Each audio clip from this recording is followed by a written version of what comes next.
Sejam bem-vindos ao Leituras da Lu, eu sou a Luana Campos. Hoje eu vou falar um pouquinho para vocês de Enfim Capivaras, esse livrinho aqui da Luísa Geisler de 2019.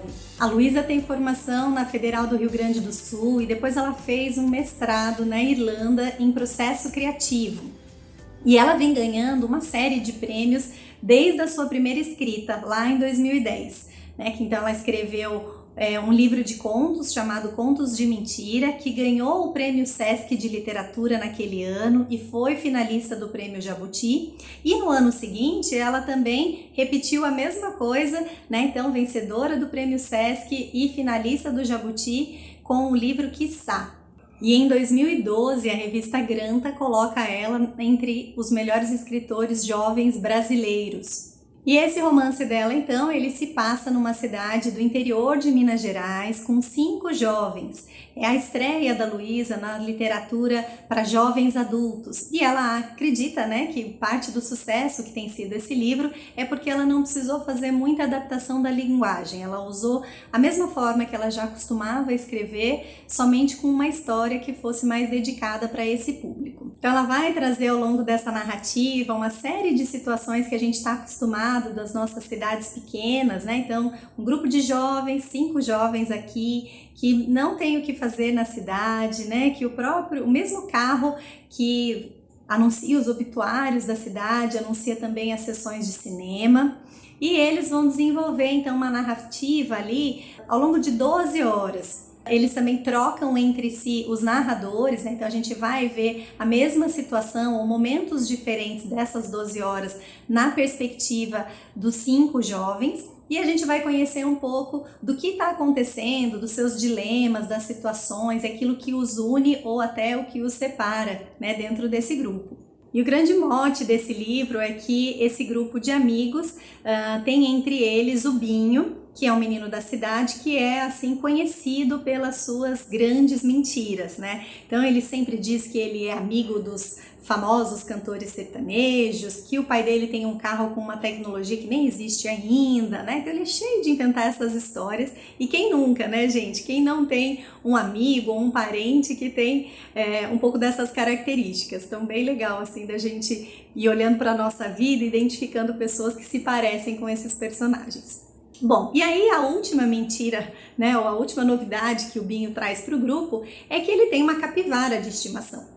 E aí assim, os 4 outros amigos falam, gente, vamos desmascarar ele, né? Então eles pegam uma noite de sexta-feira e vão na casa dele, falam, olha, viemos aqui conhecer a sua capivara. E aí ele fala, puxa, mas vocês não sabem, a minha capivara foi roubada, né, por um fazendeiro que tem uma fazenda de capivaras aqui por perto, aqui na cidade. E aí o grupo de amigos fala, então tá bom, então vamos lá, né? Vamos atrás dessa capivara, vamos resgatar a sua capivara. E eles partem. Então eles vão só ali, compram cerveja e vão tomar essa cerveja quente e outras bebidas, né, ao longo do caminho, compram um monte de salgadinho, um monte de porcaria para comer nessa saga. E acontece, né, do carro que eles estão, estraga, dá um problema, e eles estão ali no meio do caminho para uma fazenda. Então, aquela escuridão, aquela mata fechada, né, e eles vivendo as suas aventuras.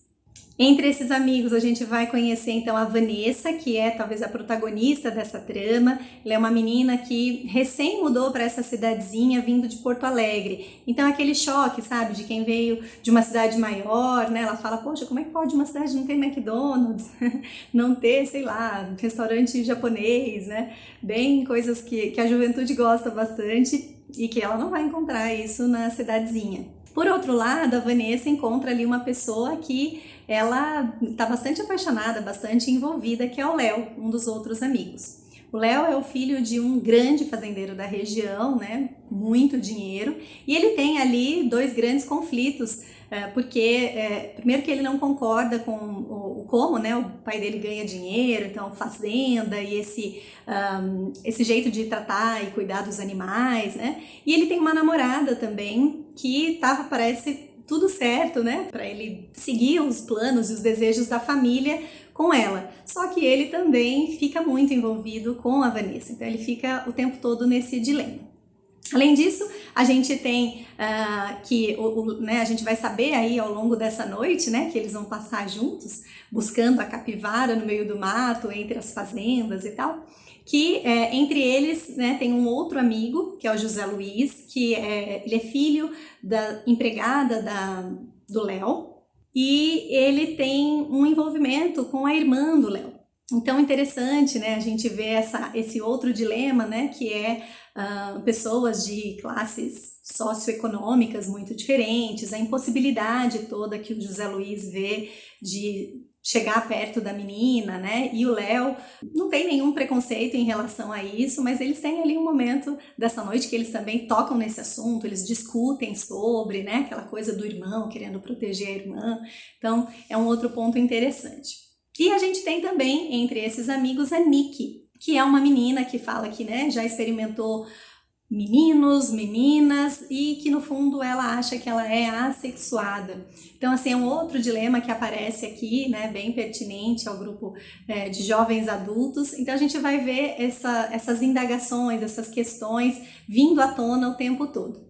Uma coisa que eu achei super interessante pesquisando sobre esse livro, né, é que uma cidadezinha do interior do sul do país proibiu a venda desse livro, porque afinal de contas você tem alguns diálogos ali, né, entre esses jovens adolescentes, que eles falam palavrões e tal, mas nada super pesado, né, mas ainda assim, né, como é que pode hoje em dia, né, em pleno ano de 2021, a gente pensar que ainda tem censura, né?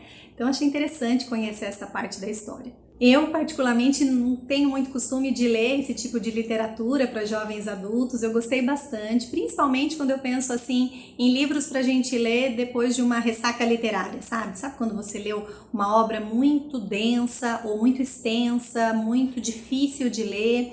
Então, acho que é legal a gente dar uma acalmada com um livro um pouco mais fácil, que tem um desfecho interessante, né? Que é bem construído, bem escrito também, e que deixa ali algumas brechinhas pra gente, não sei se talvez para escrever um outro livro depois, uma continuação, ou para que a gente mesmo, leitor, feche alguns pontos como a gente achar melhor para cada um daqueles personagens. E eu gostei muito dessa experiência de estar lendo um livro mais contemporâneo, né, de um jovem escritor ou escritora, né, que está sendo super premiado nos últimos tempos. Então, eu que gosto muito de ler os clássicos, é gostoso de vez em quando dar uma paradinha e ver o que mais que tem, né, outros formatos, para a gente aprender um pouco mais também. Então, se você gosta de bons livros, inscreva-se no canal e a gente se vê num próximo livro. Tchau, tchau!